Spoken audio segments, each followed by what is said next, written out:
Today we are going to be starting my 2026 goal planning series. I'm really excited to chat about it with you. So let's get started. Hi guys, welcome back to my channel. Welcome if you are new. My name is Heather. I'm a homeschooling mom of 3 kids, elementary, high school, and graduate. I help you implement systems and strategies in order to overcome the chaos and cultivate simplicity in your home and homeschool.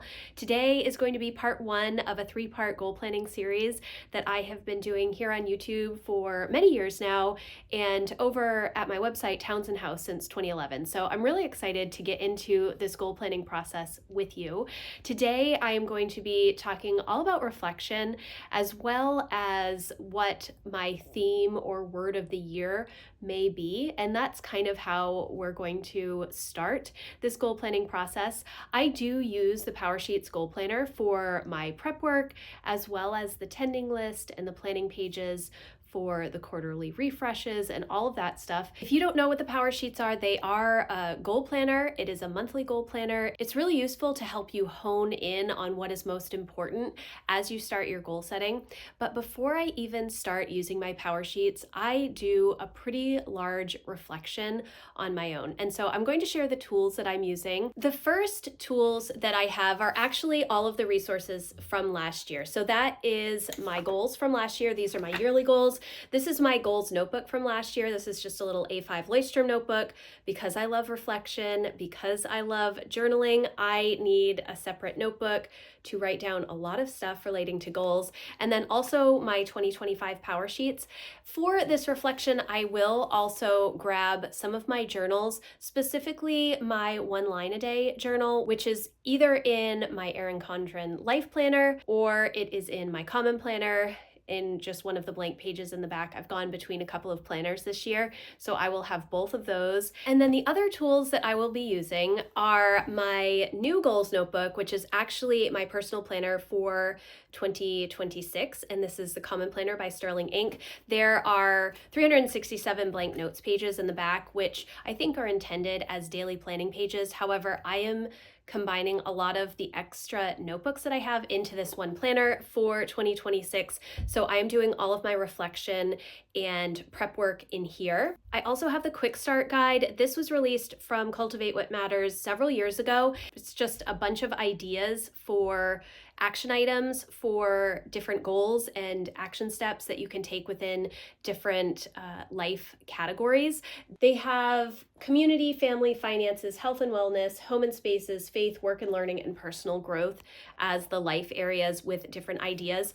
And the reason that I have this, I probably will not be using it in this video, but I need to brainstorm a little bit, and I don't have nearly as many ideas coming into this goal planning session as I normally do when we're starting goal planning for a new year. And finally, I have the 2026 Power Sheets, and I was supposed to choose a cover by today. I was supposed to tell you guys which cover I was going to use. I still don't know. I originally thought I was going to use the berry, which is so pretty and vibrant, and it's like this deep berry color. But this morning when I opened up the Navy Blooms, I really liked how calming it was, which is funny because it also seems incredibly busy to me, but I'm unsure. So I have not decided on my Power Sheets cover yet. I will soon because I have to write my name in it soon. That's the next first step when I really start my prep work after the reflection. So I also have my Power Sheets. Now that I have all of those tools out of the way, I wanted to let you know that I always start with a reflection every year. I think that a reflection is one of the most important aspects of goal setting. I know not everybody believes that, and that is totally okay. I really love a good reflection. I do a lot of it throughout my monthly reset days, my quarterly refreshes, and especially as I'm setting goals for the new year. And I have 2 different ways that I do reflection. So the first way is that I will list out every single month of the year, and I will go in and write the highs and lows of the year and what things were actually accomplished relating to my goals so that I can recognize where I made progress and where there may have been outside influences that impacted my goal progress. And the reason that I do this is because over the course of the year, we can make a lot of progress, but by the end of the year, we may not recognize how much progress we've actually made unless we revisit what we have done. And so part of it is to kind of memory keep and understand how the year overall went. Part of it is to recognize that progress, and part of it is to understand where I have had to pivot and why. And so that is the first step. And it was really eye-opening to me to kind of see my year as a whole that way and to see all of the things that we have done. Now, it's kind of funny because our year actually started off really good. I was ready to start back to homeschool that first full week of January. We got right back into homeschool after our long winter break. And then that Thursday, Lucy got sick. And that kind of snowballed. Because Lucy got sick, then Jack got sick, and then Emma got sick, and then I was sick for about a month. And I was probably the sickest I've been since 2020. And I had 2 full weeks where I could not even speak. I had no voice at all. And so we really had to change up what we were doing, especially within homeschool, because I had no energy and I couldn't talk. And as a literature-based homeschooler, that is a problem. But, towards the end of February, we were all feeling healthy. Things were getting back on track. We were all back to normal. And then right at the start of March, our basement flooded.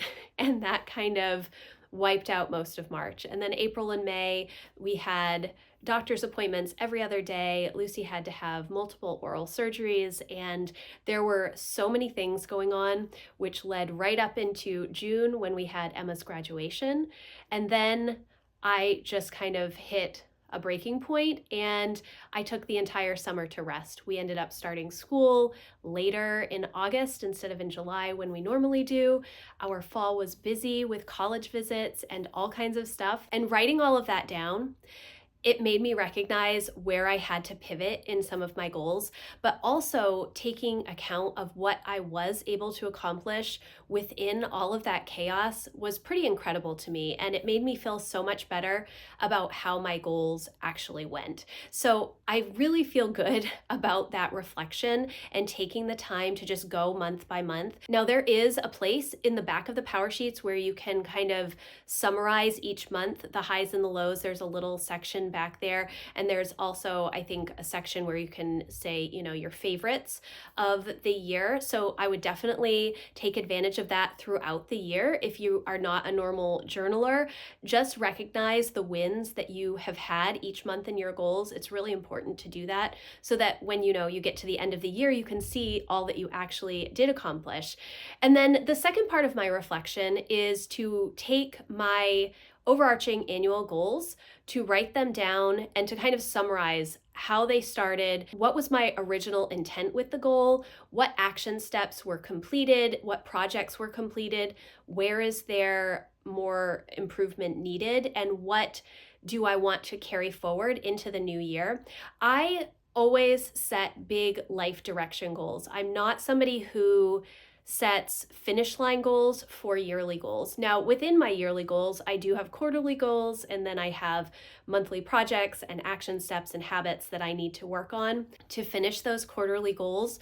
But my overarching annual goals are usually an area of my life that I just want forward movement. I just want to be improving with my finances, with my faith, with my family, with homeschooling, with my health and wellness. I want to be improving, and the projects are going to change year to year, even, month to month. They could change based on whatever season you are in at the moment. So taking the time to remember what the original intent behind the goal was, what are the projects that I started the year wanting to actually get done, and what was I able to accomplish, recognizing that, and then seeing if there are things that I need to move into the new year so that I can continue to make progress.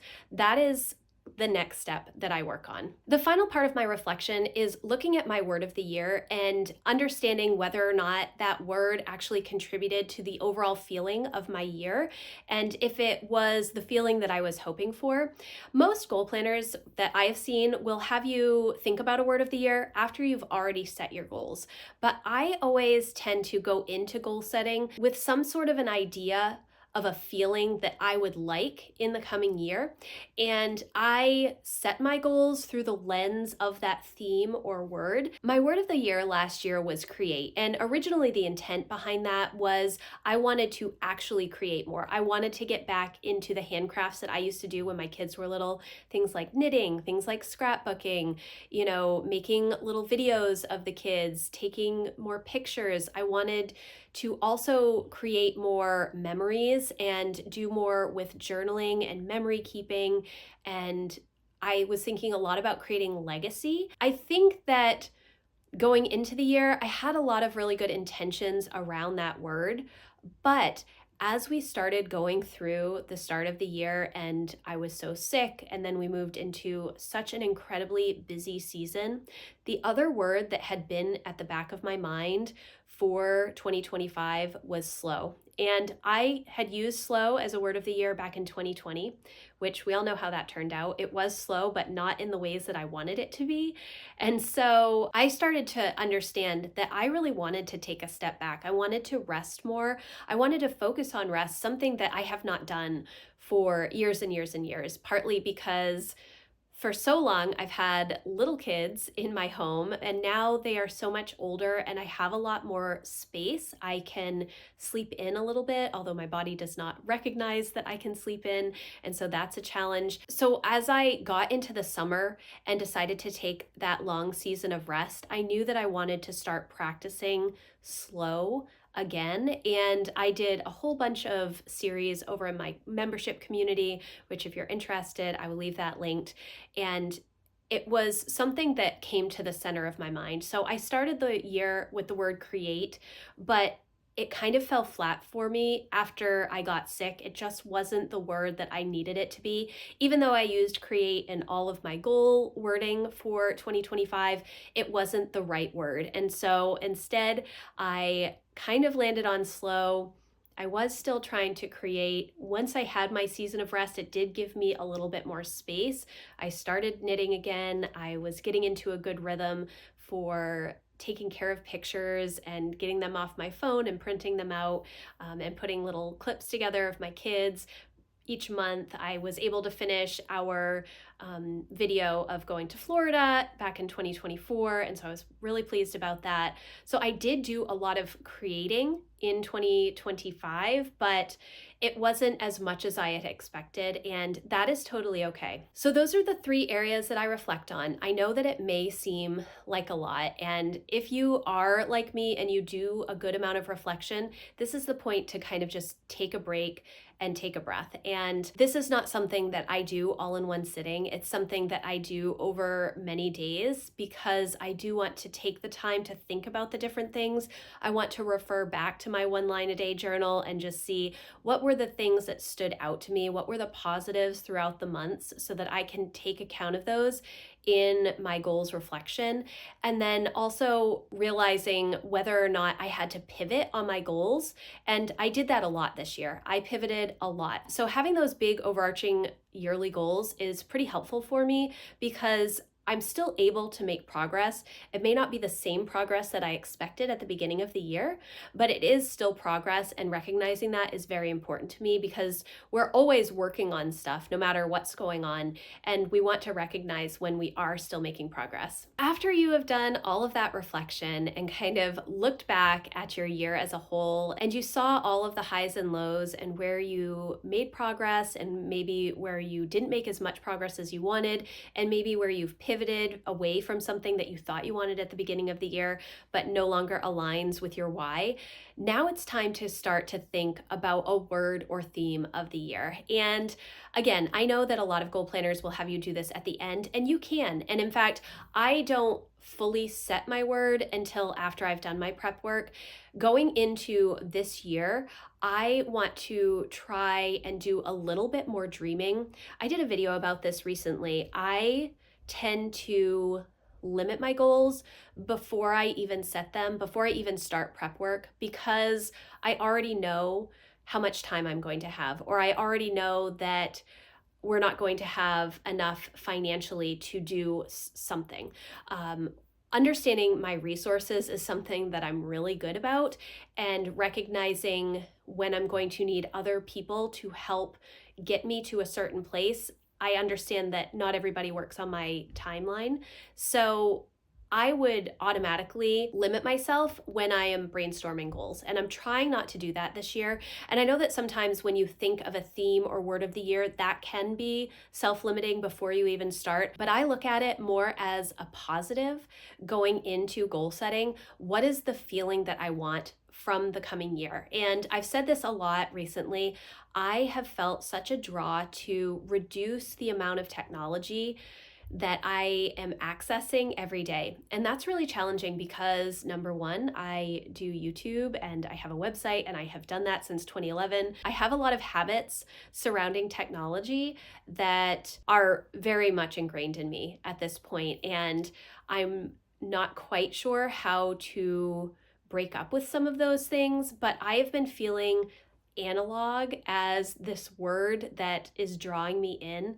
And I know that part of that is my age because I am part of that like generation of between Gen X and millennial where I had no computers. I mean, I think we got a computer. I think we had a Tandy when I was in 8th grade, but it was on a DOS system and I did not really have the internet until I went to college. I mean, I did at school and I had a computer to type up papers in Word, but that was the extent of it. And so I am missing a lot of that analog learning and living that I had when I was growing up. My kids are so in tune to computers and do a lot of work on computers. A lot of their passion projects are computer based. And so I don't want to take away that, but maybe creating more boundaries around when we use technology and what we're using it for. I feel like I've been pretty good about that over the years, where I always want to create before I consume. And that has been something that has been at the forefront of my mind since I started blogging back in 2006. And so I have always had that as a parameter for my kids as well. But I've noticed recently that time just seems to be moving a lot faster. And so I've been deep diving on all kinds of scientific research about why that is. And a lot of it has to do with the constant inputs that we have and just the constant noise and influx of information that our brains were never created to handle. And so how can I remove some of that constant noise and still participate in normal life? It's really interesting to think about and explore more of. What are the things that I really want out of my life? I'm moving into this new stage. I've talked about this a lot. If you are new, welcome. I'm so happy that you're here. But over this year, I've talked a lot about how it's so interesting to me that I have now graduated my oldest from homeschooling. We've been homeschooling since 2010, 2011, I think, is when we really started homeschooling. And so it has been such a journey. Now, I do still have Jack and Lucy here, but it's like I'm moving into a new stage of life with Emma graduated and potentially going off to college and in the fall of 2026, and just thinking about what is it that I want next? What are the things that I want to do with my life? I'm just unsure. And it's such a weird thing. I know that part of that is because I'm in my mid 40s and it's just, that life stage for me, but it's really interesting to think about and to ponder and consider, and I'm just not sure what's next. And so the next step for me is going to be going through the first part of my Power Sheets prep work, and that will be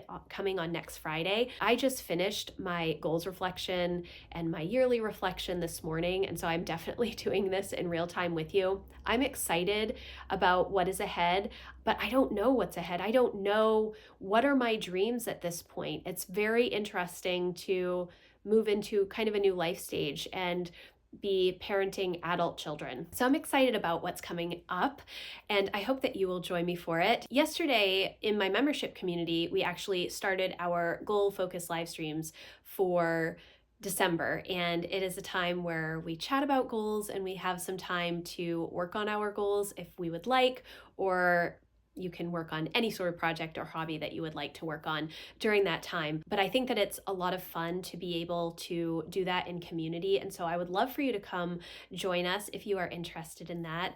But the next step for me is really to choose my Power Sheets cover and to sit down and start working on my prep work and brainstorming the year ahead. I hope that you will join me. So thank you guys so much for watching. I hope that this was helpful for you. If you like this video, please give it a thumbs up, and I will see you tomorrow with a new vlog for Vlogmas. Bye guys.